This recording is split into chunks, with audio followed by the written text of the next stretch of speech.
testimony, please? I don't think we had the sound loud enough last time. Can you cut it up just, can y'all hear me? Is it loud It's enough? louder just now. I think it is a little loud.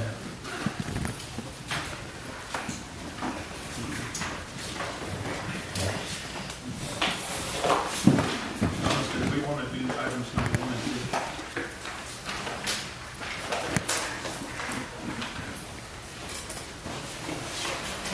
Zoning ordinances, they need to be, zoning ordinances were not advertised for public hearing. So we So we Table them. just table them, we'll get them advertised for public hearings for next month. That ad's already been drafted and will run, so that'll be on for next month.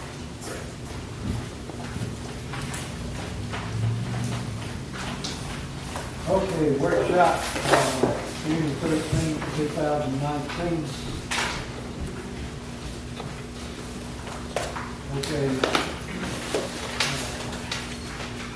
We have the second reading of the home rule amendment. okay.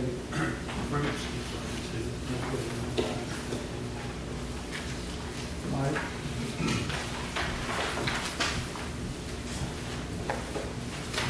Question on the home rule amendment. Mike, you want to go with that?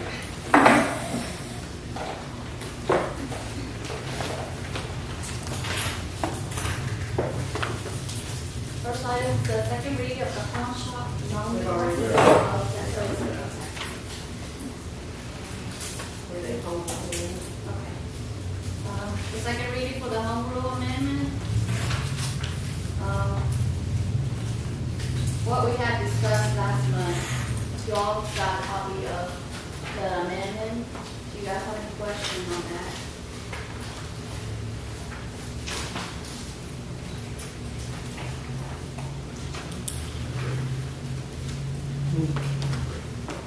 No? Is this on our home rule amendment? Yes. Yes, 601, yes.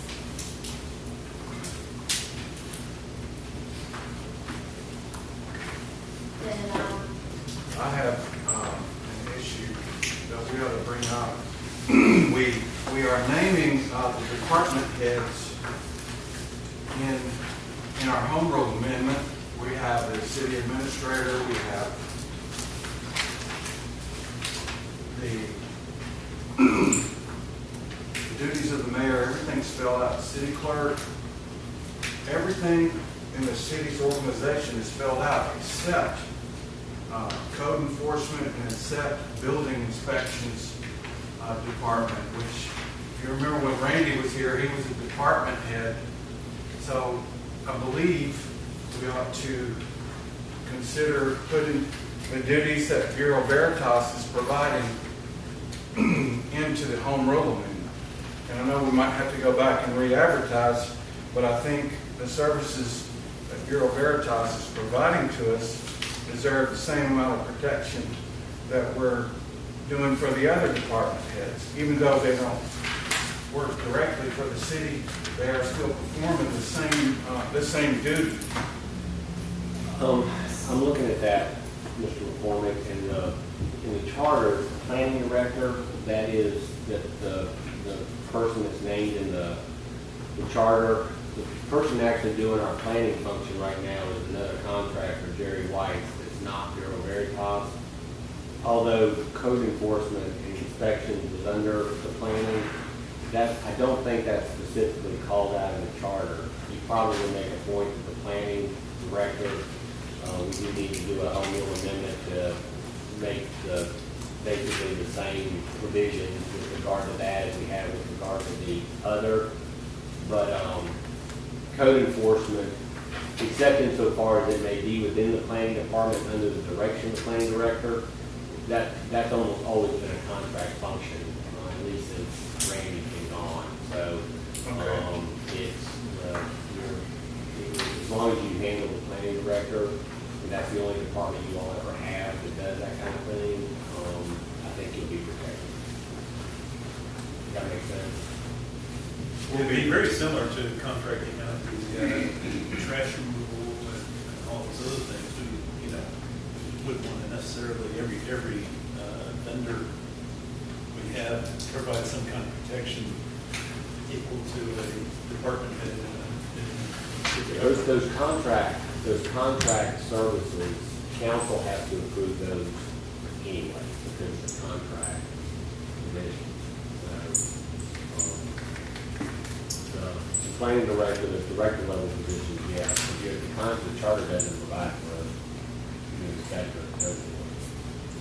Okay, but the point I was making was that it was like completely skipped and missed and not even addressed. Even though Bureau Veritas is doing it, I think it should have still been addressed.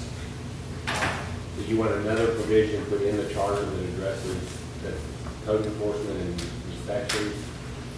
Well, I mean, why would we have a branch of government vital to our community that's not protected the same as, everything else? But everything that's contracted out, trash removal, anything, we're not going to provide the same protections as we would the managers in city government. Okay. Plus, and I'm going to speak on it a little later on it, but I'm not agreeing with you because it is contract labor, and in the past it's been in-house most of our time, and I'm going to talk about it. I want to bring it back in-house. Eventually, we interviewed several people last year for those type of jobs to be in-house, to be employed by us, and that we would stay in-house. If we do what you're asking, I think we're messing with our charter and the amendment that we bring in 601 that we're talking about. But I mean, that's something we Well, talk about. it's just a discussion. Yeah, that's what I'm That's a saying. good discussion. And, I mean, that needs to be brought up. There again, Thomas, what can we do when the home rule amendment gets through its advertising phases, gets through what we have to do for the home rule amendment to be in and effective? What will we have to do? Could we do something after it's in effect because they're a contractor? Yeah, the section.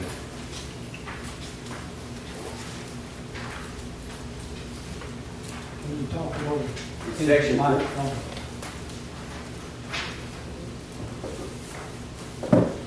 Section 4.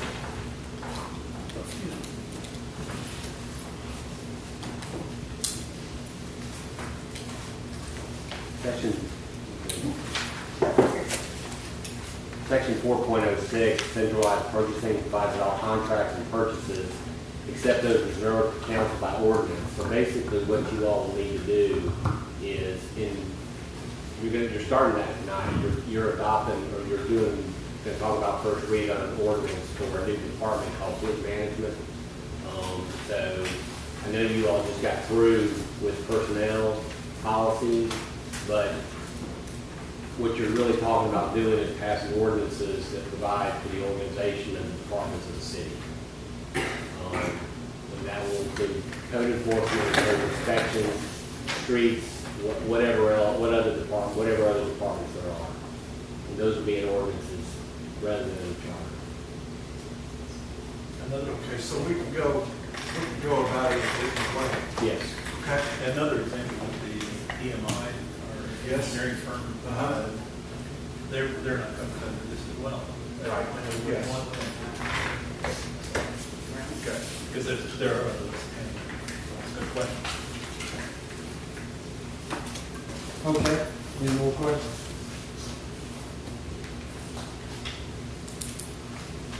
Okay, If not, I'm gonna move on to number 5, number We're 4. gonna do Number 4, I'm sorry. Casco Trade, they're going to talk about sale of fireworks.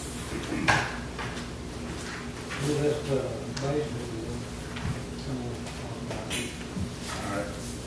Basically, it's the same thing we've done in years past.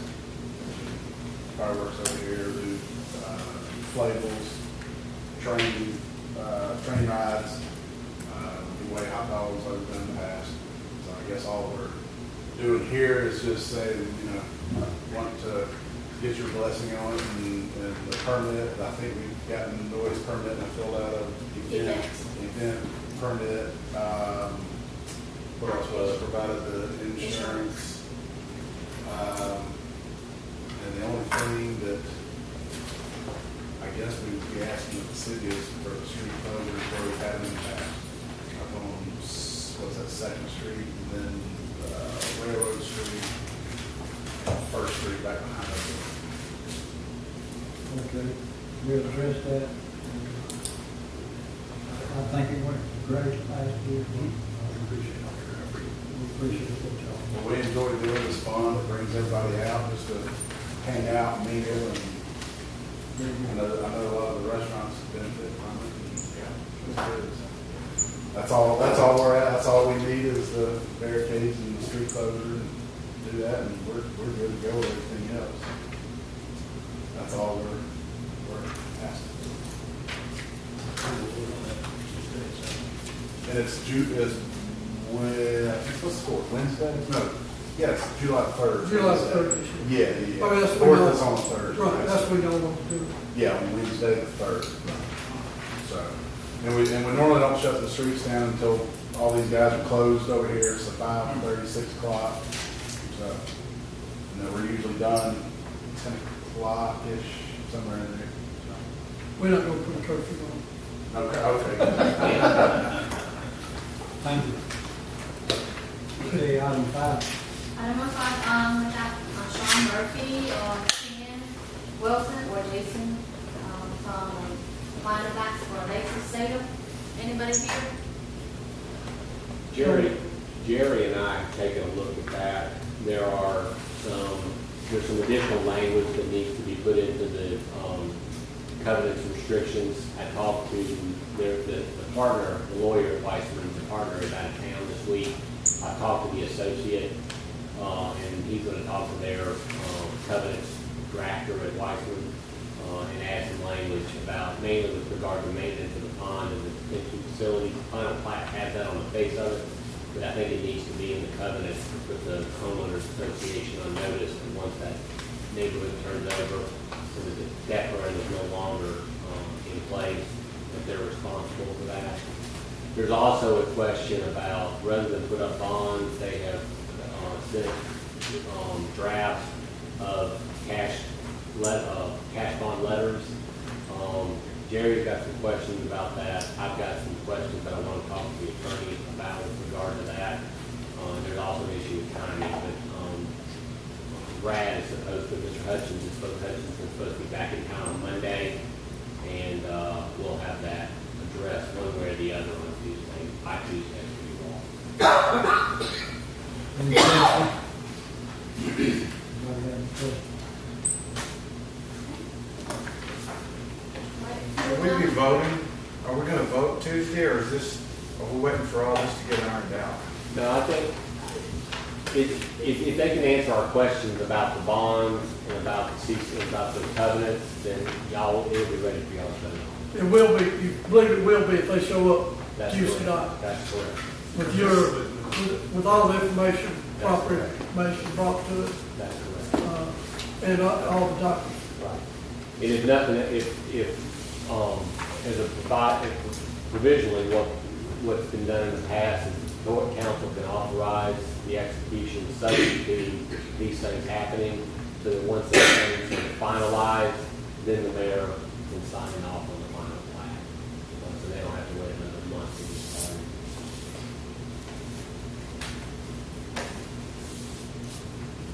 More questions?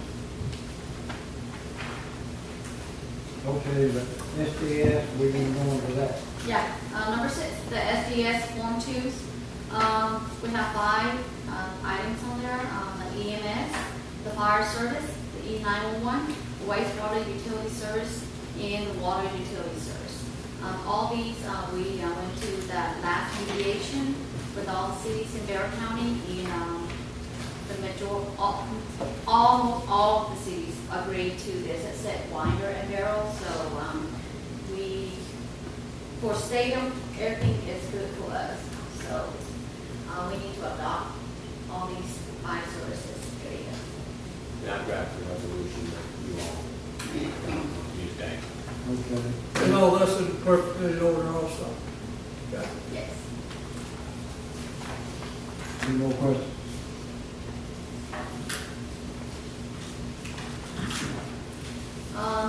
Number 7, the new department ordinance.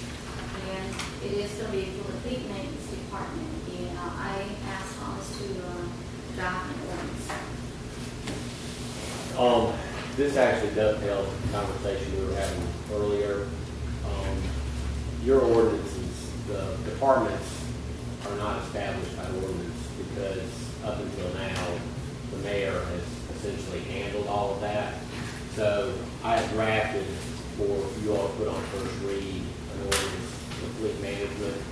But as I was working on this, and in light of the conversation regarding the charter, home rule amendments, and then the conversation with McCork and I had this evening, I probably need to provide you all Tuesday a more broader ordinance that identifies all of the departments and establishes those by ordinance, so that will basically, I think, provide the protection you all are talking about in the form of an ordinance instead of just leaving it open the way it has been. So I have that for you all to take a look at, but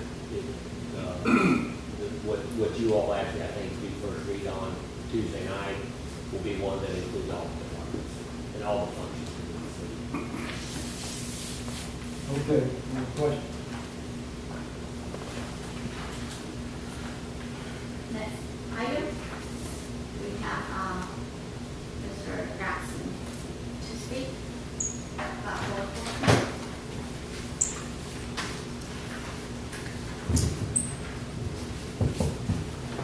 Yes, stop on that. Thank you, Mayor. We got coming up, we've had Bear Veritas for a year this month doing our code enforcement. And last year, prior to hiring them, we always had in-house code enforcement. And I want to, we interviewed a couple of people for in-house last year, Mayor Meyer, I guess Michelle, which she was still here at the time. And it just didn't work out because we wasn't paying enough money to bring a full-time person into our city. So that did not pan out for us, so we reached out to Veritas to do our home inspections and code. They did it all for us with and did fine up to, in my opinion, what we were being charged. And we pay, and you got to remember, code enforcement is a very delicate thing in the city. You got to have somebody that can reach out to. I mean, it's not so much different from the policeman. Policeman pull somebody over on 316 coming from driving through just across the street from New York, never coming back here again.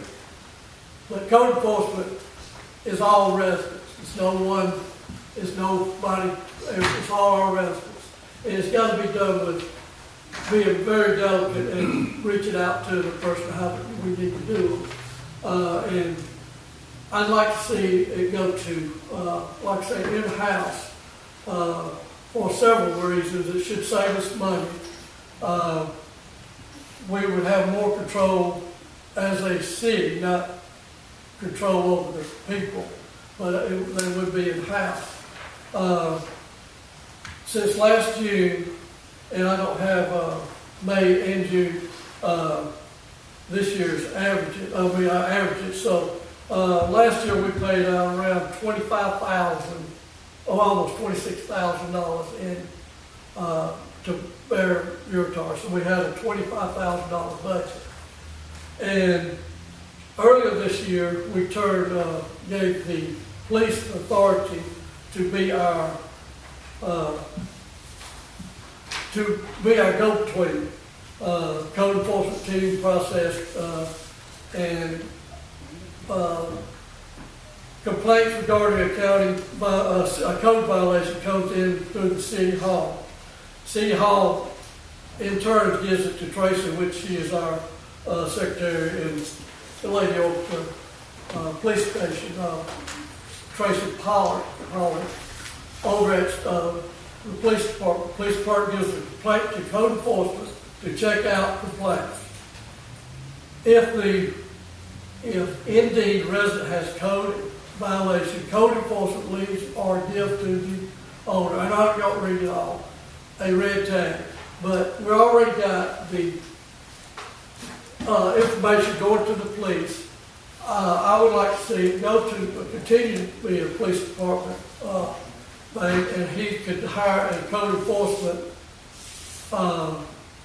through his company. Then we wouldn't have to have Barry Gurtar answering to the chief or Tracy, whoever they answer to. And we would, like I said, we would have it in the house. It would be part-time. It would not be a full-time person because we can't afford it. Right now we're paying $15 an hour for Barry Gurtars. $65 if they've been here tonight, they will receive $65 listening to this. Anytime they spend any time on 5 o'clock in the afternoon, they get extra. And you asked where the savings is. If we put it in-house, we can hire someone, and I'm just using this figure, and it's a very good figure, $17, $20 an hour, which that's about $1,000 hours, and I'm just using, and I'm going around 20 hours a week if we had him part-time, but that's really way over the hours that anybody should be spent on code enforcement. About 8 weeks ago, I took it upon myself to go around the city of Statham. I drove it in 3.5 hours, and I had part of the information that was on the code enforcement for inspections and re-inspections. And I did the city in 3.5 hours, stopped at 7 of the, I didn't take pictures and do all that now, but I stopped at the residence, looked at it, and moved on. Came back, gave 7 hours for paperwork for those 3.5 hours, stopping, coming back, making my, writing up whatever the complaint was, if they had worked on their yards or not. I didn't do any of that. I'm giving each house an hour, so 7 stops that day. There again, so it's 10.5 hours should have been spent all that week in state. We had 4 days at one time last year in November. We had 33 hours in 1 week. That week we had $3,925 spent that week. That month on code enforcement. And I'm gonna read them real quick. When last June, when we were approached by Hal and Barry Gurtars, I was instrumental going to Houston, talking to getting these people, because we needed somebody at the time, we had no one. And it wasn't a set figure here in the city hall that night when we talked, but we was talking about $800 to $1,200 a month. That's what it should cost us to run. And there again, remember, code enforcement we pay out, it don't matter if it's in the house or who. It don't bring us back any money at all. No money is brought into the city by code enforcement. And so last June, when we hired, they started in June. I had to look at the exact date, but June of 2018, it was $950 the first month. July, it was $900 for the month. And these numbers are monthly. August went to $1,650. October went to $39.25. November went to $25.75. December went to $27.75. January went to $29.75. Now, I don't want anybody to think I'm being crude at this point in time. The lady that was doing the work, she had a stroke and was out of work, so they had to bring, Juan came back in, he was the one doing June and July, and he turned it over to her in August, and that's when the increases started. Well, back after she had a stroke in January, Juan took it back over, and it dropped $1,150. March it was $1,525. In April, 1762. Since then, Juan has, and these September, October, November, December, January, we had a meeting, and it wasn't justifiable how the hours were logged, and they never gave the city an answer. And, but now with the